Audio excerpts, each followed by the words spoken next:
आज लातूरमध्ये महाराष्ट्र नवनिर्माण सेनेच्या वतीने रेनिसन इंटरनॅशनल सीबीएसई स्कूल या शाळेसमोर आम्ही निदर्शने आंदोलने केलीत। याचं कारण म्हणजे 2019 पासून ही शाळा चालू आहे। यांना फक्त मान्यता 4थी पर्यंतच आहे, तर 10वी पर्यंतचे वर्ग यांनी शासनाची परमिशन न घेता चालू केलेले आहेत। तर ह्या शाळेमध्ये हजारो विद्यार्थी आहेत, ज्यांच्याकडून यांनी 50-50 हजार रुपये फीस घेऊन विद्यार्थ्याला शिक्षण देतात।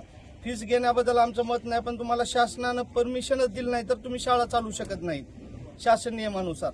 त्याचबरोबर 9वी आणि 10वीचे विद्यार्थी बसतात इथे आणि त्यांचं 10वीचं बोर्ड आहे, त्यांचं आयुष्याचं टर्निंग पॉईंट आहे, तर त्यांची टीसी यांनी Sabarmati school the global school बुधडा येथे टाकलेली आहे। विद्यार्थी इथं शिकतात, तिथली शाळा त्यांची प्रेझेंटी टाकते, म्हणजे सगळं गोलमाल आहे। तर शिक्षण विभाग पूर्ण जबाबदार आहे।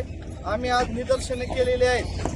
तात्काळ जर शिक्षण विभागाने या शाळेला सील करून बंद केलं नाही तर यामुळे पालकाची फसवणूक, विद्यार्थ्याची फसवणूक तसेच शासनाची फसवणूक करत आहेत। तर तात्काळ 7 दिवसाचा यांना वेळ देत आहोत। जर यांनी 7 दिवसात शाळेला सील लावलं नाही तर महाराष्ट्र नवनिर्माण सेना त्यांच्या स्टाईलनुसार आंदोलन करेल। जय महाराष्ट्र।